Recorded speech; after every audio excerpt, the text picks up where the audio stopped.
Honey trap ಬಗ್ಗೆ ಸ್ಫೋಟಕ ಮಾಹಿತಿ ಬಿಚ್ಚಿಟ್ಟ ರಾಜೇಂದ್ರ. 3 ತಿಂಗಳಿಂದ 2 ಕಡೆ ಹನಿ ಟ್ರ್ಯಾಪ್ ಮಾಡೋಕೆ ಪ್ರಯತ್ನ ಆಗಿದೆ.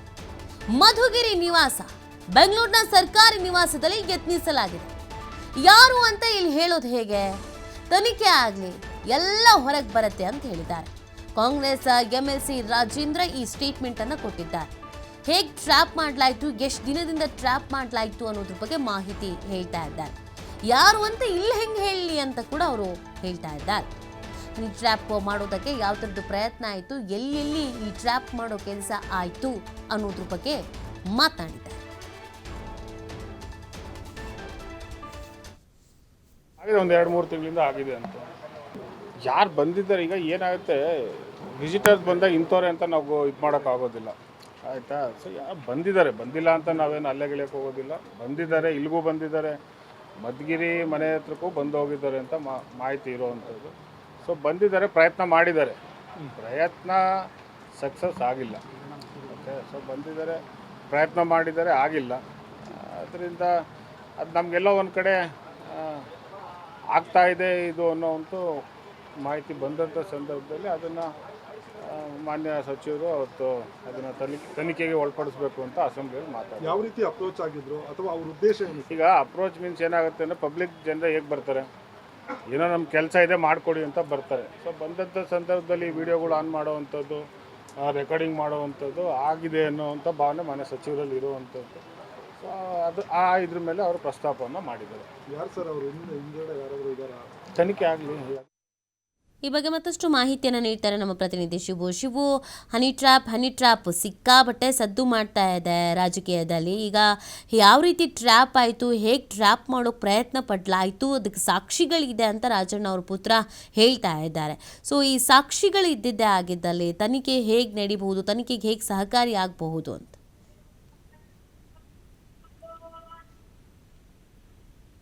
ನೀತಿ ದೊಡ್ಡ ಮಟ್ಟದಲ್ಲಿ ಸಂಚಲನ ಮೂಡಿಸ್ತಾ ಇರುವಂತಹ ಹನಿ ಟ್ರ್ಯಾಪ್ ಪ್ರಕರಣದ ಬಗ್ಗೆ ಇನ್ನೂ ಕ್ಲಾರಿಟಿ ಸಿಕ್ಕಿಲ್ಲ. ಅದನ್ನ ಯಾವ ತನಿಖೆಗೆ ಕೊಡಬೇಕು, ಮತ್ತೆ ಸರ್ಕಾರ ತನಿಖೆಗೆ ಕೊಡುತ್ತೋ ಅಥವಾ ಅದನ್ನ ಅಲ್ಲೇ ಕೈ ಬಿಡುತ್ತೋ ಅನ್ನುವಂತಹ ಗೊಂದಲಗಳು ಕೂಡ ಇದೆ.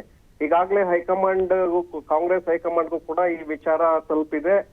ಬಹುತೇಕವಾಗಿ ಬುಧವಾರ ಸಚಿವರಾಗಿರುವಂತ ರಾಜಣ್ಣ ಹಾಗೆ ಸತೀಶ್ ಜಾರಕಿಹೊಳಿ ಅವರು ದೆಹಲಿಗೆ ತೆರಳುವಂತ ಸಾಧ್ಯತೆಗಳಿದೆ. ಅಲ್ಲಿ ಹೈಕಮಾಂಡ್ ನಾಯಕರನ್ನ ಭೇಟಿ ಮಾಡಿ ಅವರಿಗೆ ಮಾಹಿತಿಯನ್ನ ಕೊಡುವ ಪ್ರಯತ್ನವನ್ನು ಕೂಡ ಮಾಡಲಿದ್ದಾರೆ.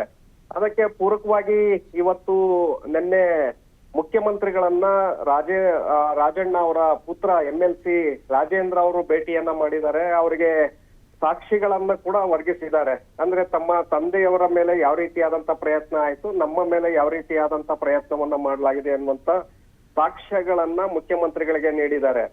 ಜೊತೆಗೆ ಇದು ಸ್ವಪಕ್ಷೀಯ ನಾಯಕರೇ ಇದರ ಹಿಂದೆ ಇದ್ದಾರೆ, ಯಾರು ಏನು ಅನ್ನುವಂಥದ್ದು ಕೂಡ ನೀವು ತನಿಖೆ ಮಾಡಿಸಿದ ನಂತರ ಅದು ಬಹಿರಂಗ ಆಗತ್ತೆ. ಇದು ಇಲ್ಲಿಗೆ ನಿಲ್ಲಬೇಕು. ಯಾಕಂದ್ರೆ ಇವತ್ತು ನಮ್ಮ ಮೇಲೆ ಪ್ರಯತ್ನಗಳಾಗಿದೆ, ಮುಂದೆ ನಿಮ್ಮ ಮೇಲೂ ಕೂಡ ಆಗಬಹುದು, ಬೇರೆಯವರ ಮೇಲೂ ಕೂಡ ಆಗಬಹುದು.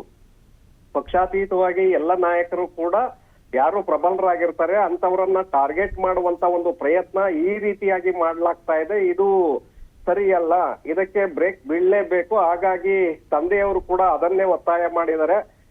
ನೀವು ಯಾವ ನಿರ್ಧಾರವನ್ನ ತೆಗೆದುಕೊಳ್ತೀರಿ ನಿಮ್ಗೆ ಸೇರಿದ್ದು ಅನ್ನುವಂತ ಅಭಿಪ್ರಾಯವನ್ನ ಅವರು ರಾಜೇಂದ್ರ ಅವರು ಮುಖ್ಯಮಂತ್ರಿಗಳ ಮುಂದೆ ಇಟ್ಟಿದ್ದಾರೆ. ಜೊತೆಗೆ ಮುಖ್ಯಮಂತ್ರಿಗಳು ಕೂಡ ನೀವು ಕಾನೂನಿನ ಹೋರಾಟವನ್ನ ಮಾಡಬಹುದು ಅನ್ನುವಂತ ಸೂಚನೆಯನ್ನ ಕೊಟ್ಟಿದ್ದಾರೆ ಅನ್ನುವಂತ ಮಾಹಿತಿ ಇದೆ. ಹಾಗಾಗಿ ಇವತ್ತು ನಾಳೆ ಇಲ್ಲವೇ ನಾಡಿದ್ದು ರಾಜೇಂದ್ರ ಅವರು ಪೊಲೀಸ್ ಮಹಾನಿರ್ದೇಶಕರಿಗೆ ನೇರವಾಗಿ ದೂರನ್ನ ಇದರ ಬಗ್ಗೆ ಕೊಡುವಂತ ನಿರ್ಧಾರ ಕೂಡ ಇದೆ. ಯಾಕಂದ್ರೆ ನಿನ್ನೆ ಅವರು ಸಂಜೆ ಸಿದ್ದರಾಮಯ್ಯ ಅವರನ್ನ ಭೇಟಿ ಮಾಡಿದ ನಂತರ ಮಾಧ್ಯಮಗಳಿಗೂ ಕೂಡ ಬಹಳ ಸ್ಪಷ್ಟವಾಗಿ ಹೇಳಿದ್ದಾರೆ, ಇದರ ಹಿಂದೆ ಯಾರಿದ್ದಾರೆ ಏನು ಅನ್ನುವಂಥದ್ದು ತನಿಖೆಯ ನಂತರ ಬರಬೇಕು. ನಮ್ಗೆ ಕೆಲವೊಂದಷ್ಟು ಮಾಹಿತಿಗಳಿದೆ. ನಮ್ಮ ಮಧುಗಿರಿ ನಿವಾಸ ಹಾಗೆ ಬೆಂಗಳೂರಿನ ಸರ್ಕಾರಿ ನಿವಾಸದಲ್ಲಿ ಈ ರೀತಿಯಾದಂತ ಪ್ರಯತ್ನಗಳನ್ನ ಮಾಡಲಾಗಿದೆ. ಅದರ ಬಗ್ಗೆ ಸಂಪೂರ್ಣವಾದಂತ ಸಾಕ್ಷ್ಯಗಳ ಸಮೇತ ನಾವು ಮುಖ್ಯಮಂತ್ರಿಗಳಿಗೆ ದೂರನ್ನ ಕೊಟ್ಟಿದ್ದೇನೆ. ಅವರು ಕೂಡ ನನಗೆ ಕೆಲವು ಸಲಹೆಗಳನ್ನ ಕೊಟ್ಟಿದ್ದಾರೆ. ಅದರಂತೆ ನಾನು ಡಿಜಿ ಅವರಿಗೆ ನಮ್ಮ ವಕೀಲರ ಜೊತೆ ಚರ್ಚೆಯನ್ನ ಮಾಡಿ ಡಿಜಿ ಅವರಿಗೆ ನಾನು ದೂರನ್ನ ಸಲ್ಲಿಕೆ ಮಾಡ್ತೇನೆ ಅನ್ನುವಂತ ಮಾತನ್ನ ಹೇಳಿದ್ದಾರೆ. ನಂತರ ದೆಹಲಿಗೆ ಹೈಕಮಾಂಡ್ ಮಟ್ಟಕ್ಕೂ ಕೂಡ ನಾವು ಮುಟ್ಟಿಸ್ತೇವೆ ಅಂತೇಳಿ ನಿನ್ನೆ ಹೇಳಿದ್ದಾರೆ. ಹಾಗಾಗಿ ಇದು ಮತ್ತಷ್ಟು ದೊಡ್ಡದಾಗುವಂತ ಸಾಧ್ಯತೆಗಳಿದೆ. ಇದು ತನಿಖೆಗೆ ಬಂದಿದ್ದೆ ಆದ್ರೆ ಆಗ ಯಾರೆಲ್ಲ ಇದರಲ್ಲಿ ಇನ್ವಾಲ್ವ್ಮೆಂಟ್ ಇದ್ದಾರೆ, ಪ್ರಭಾವಿ ನಾಯಕರು ಅನ್ನುವಂತ ವಿಚಾರ ಏನ್ ಕೇಳಿ ಬರ್ತಾ ಇದೆ, ಇದರಲ್ಲಿ ಪ್ರಭಾವಿ ನಾಯಕರ ಕೈವಾಡ ಕೂಡ ಇದೆಯಾ ಅಥವಾ ಈ ಗ್ಯಾಂಗ್ ಹನಿ ಟ್ರ್ಯಾಪ್ ಮಾಡುವಂತಹ ಗ್ಯಾಂಗ್ ಹಣಕ್ಕಾಗಿ ಏನಾದ್ರೂ ಬ್ಲಾಕ್ ಮೇಲ್ ಮಾಡುವಂತ ಪ್ರಯತ್ನಕ್ಕೆ ಈ ರೀತಿಯಾಗಿ ಮಾಡಿತ್ತಾ ಅನ್ನುವಂಥದ್ದು ತನಿಖೆಯ ನಂತರ ಹೊರಬೀಳತ್ತೆ ನೀತಿ. ಶಿವು, ಈಗ ಹೈಕಮಾಂಡ್ ನಾಯಕರು ಈ ಆಂತರಿಕ ವಿಚಾರ ಅಂದರೆ ಸ್ವಪಕ್ಷದವರೇ ಟ್ರ್ಯಾಪ್ ಮಾಡೋದಕ್ಕೆ ಪ್ರಯತ್ನ ಪಟ್ಟಿದ್ದು ಅಂತ ಹೇಳಿರೋದಿದೆಯಲ್ಲ, ಇದು ಪಕ್ಷದ ವೇದಿಕೆಯಲ್ಲೇ ಚರ್ಚೆ ಆಗಬೇಕಾಗಿತ್ತು, ಹೈಕಮಾಂಡ್ ನಾಯಕರ ಗಮನಕ್ಕೆ ತರಬೇಕಾಗಿತ್ತು, ಆ ನಂತರ ಸದನದಲ್ಲಿ ಮಾತನಾಡಬೇಕಾಗಿತ್ತು. ಅದನ್ನು ಹೊರತುಪಡಿಸಿ ಸದನದಲ್ಲಿ ಮಾತಾಡಿ ಇದು ತುಂಬ ರಂಪ ಆಗಿ ಅದಾದ ನಂತರ ಹೈಕಮಾಂಡ್ ಗಮನಕ್ಕೆ ಹೋಗ್ತಾ ಇರೋದು. ಸೊ ಇದ್ರ ಬಗ್ಗೆ ಒಂದು ಸ್ವಲ್ಪ ಅಸಮಾಧಾನ ಇದೆ ಅನ್ನುವಂಥ ವಿಚಾರ.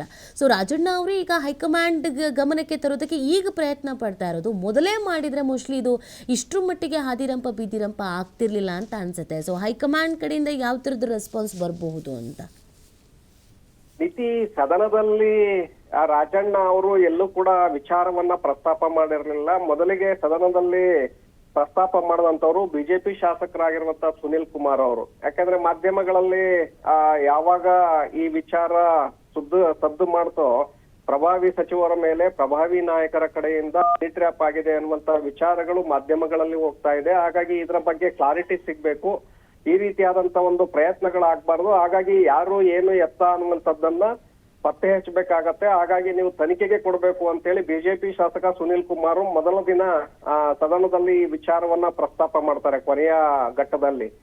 ತದನಂತರ ಅದರ ನಂತರದಲ್ಲಿ ಬಸವನಗೌಡ ಪಾಟೀಲ್ ಯತ್ನಾಳ್ ಅವರು ಬಜೆಟ್ ಮೇಲೆ ಭಾಷಣವನ್ನ ಮಾಡ್ತಾ ಇರ್ತಾರೆ. ಅದೇ ಸಂದರ್ಭದಲ್ಲಿ ಈ ವಿಚಾರವನ್ನ ಅವರು ಮುನ್ನೆಲೆಗೆ ತರ್ತಾರೆ. ಯಾಕಂದ್ರೆ ಇವತ್ತು ಸಚಿವರ ಮೇಲೆ ಈ ರೀತಿಯಾದಂತ ಒಂದು ಪ್ರಯತ್ನ ಆಗಿದೆ ಅನ್ನುವಂತ ಮಾಹಿತಿಗಳು ನಮ್ಗೆ ಸಿಗ್ತಾ ಇದೆ. ಮುಂದೆ ಬೇರೆಯವರಿಗೂ ಕೂಡ ಈ ರೀತಿಯಾಗಿ ಸಂಚಿಗೆ ಸಿಲುಕಿಸುವಂತ ಪ್ರಯತ್ನ ಆಗ್ಬಹುದು. ಹಾಗಾಗಿ ಸದನದಲ್ಲೇ ಇದಕ್ಕೆ ಉತ್ತರ ಕೊಡ್ಬೇಕು ಅಂತೇಳಿ ಬಸವನಗೌಡ ಪಾಟೀಲ್ ಯತ್ನಾಳ್ ಅವರು ಪ್ರಸ್ತಾಪವನ್ನ ಮಾಡ್ತಾರೆ. ಆಗ ರಾಜಣ್ಣ ಅಲ್ಲೇ ಇರ್ತಾರೆ. ರಾಜಣ್ಣ ಕೂಡ ಈ ವಿಚಾರವನ್ನ ಹೌದು ನನ್ನ ಮೇಲೆ ಈ ರೀತಿಯಾದಂತ ಪ್ರಯತ್ನ ಆಗಿದೆ ಅನ್ನುವಂಥದ್ದನ್ನ ಒಪ್ಕೊಳ್ತಾರೆ. ಅವರು ಸ್ಪಷ್ಟವಾಗಿ ಹೇಳ್ತಾರೆ, ಮತ್ತೆ ತನಿಖೆ ಆಗ್ಬೇಕು ಅಂತೇಳಿ ಆಗ್ರಹವನ್ನು ಮಾಡ್ತಾರೆ.